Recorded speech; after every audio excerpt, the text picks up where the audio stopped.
N'okutuusa olunaku olwaleero abantu ab'enjawulo naddala Bannabusiro East abawagizi b'ekibiina ki Nuupu bakyali mu kwewuunaganya oluvannyuma lwa Mathias Walukagga abadde azze okuvuganya ku kifo ky'omubaka waabwe ate akakiiko k'ebyokulonda okumuwanduukulula mu lukalala lw'abo abavuganya.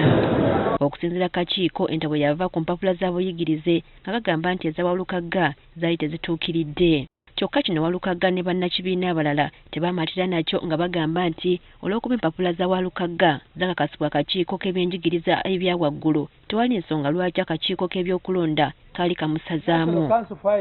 Kati olwaleero Walukagga nga lwamu ne bannamateeka be okuli Elias Nalukola ne Alex Luganda baddukidde mu kkooti enkulu okussaayo okujulira kwabwe kw'ebyo ebyasalibwawo akakiiko k'ebyokulonda. Nasoma bulungi nnyo ate era nkyasoma era nzikirwa mwaka gujja. So ebyamateeka ndibakwasizza ekyange kyade kyabbawa bukakafu nafuna mu mpapula zange ne balaba nga bayingira mu kintu kibasobola okuwangula. Tebaali kiyingiddemu singa abadde balaba nga tekisoboka okuwangula. Ffe tuli ku maanyi g'amateeka. Akakiiko k'ebyokulonda amateeka gekakolerako gakajja mu ggulu.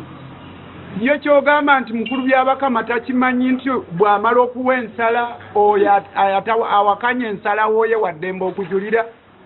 Okusinziira ku Alex Luganda munnamateeka wa Walukagga ensonga kwe beesigamye okukaka akakiiko k'ebyokulonda okusazaamu bye kaasalawo kwe kuyisamu olugayo ebbaluwa yakakasibwa aba National Council for Higher Education oba akakiiko k'ebyenjigiriza ebya waggulu. Tulina UNEB ne National Council for Higher Education. Era ssemateeka wa Uganda agamba nti singa UNEB ne National Council for Higher Education zikiryalinga omuntu nti alina obuyigiriza obumala Electoral Commission omulimu gwo gwa kunominatinga muntu. So Electoral Commission kye yakoze kyogenda mu maaso kata jangula empapula za Walukagga n'ezisazaamu nti zino teziwera kiba kikyamu kubanga ebeewambye obuyinza bwa National Council. Agamba nti n'okuwoza nti ebbaluwa yamuyingiza ettendekero erya waggulu oba ey'amakiwa entry yali yaggwako kyokka nga kati abadde ali mu kusoma. Electoral Commission wegamba nti certificate mu luvannyuma lw'emyaka ebiri eba expirinze kikyamu kubanga expire eyo yakozesa nti oba kuwa certificate ey'amakiwa age entry osuubirwa mu myaka ebiri okubanga weeyongeddeyo okusoma.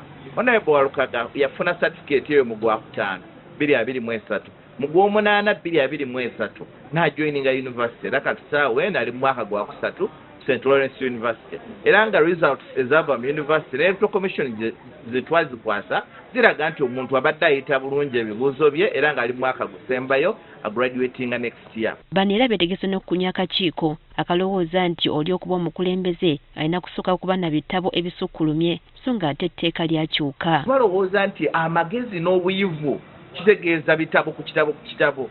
Nedda. Right now amateeka mu Uganda n'ag'ebyenjigiriza gagamba nga ku Directorate of Industrial Training DIT singa oli aba alina obukugu bw'okubajja ng'akola ebitanda ebirungi entebe ennungi ag'amagezi tolowooza nti ga bulijjo. Nze gw'olaba Luganda ndi wano nina ne masters naye n'oŋŋamba okubajja entebe emu weeti ey'okutuulamu sisobola gikola.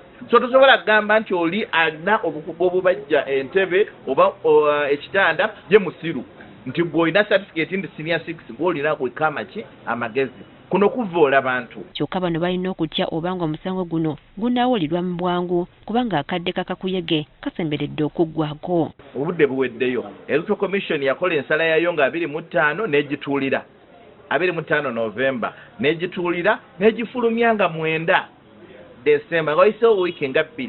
That is unfairness kubanga mukimanyi bulungi nti obudde bwetaagisa. Kati bano basuubira okulaba omulamuzi olw'okusooka lwa ssabbiiti ejja okulaba kkooti kye naasalawo. Friska Namulema agafeeyo ku Spark TV.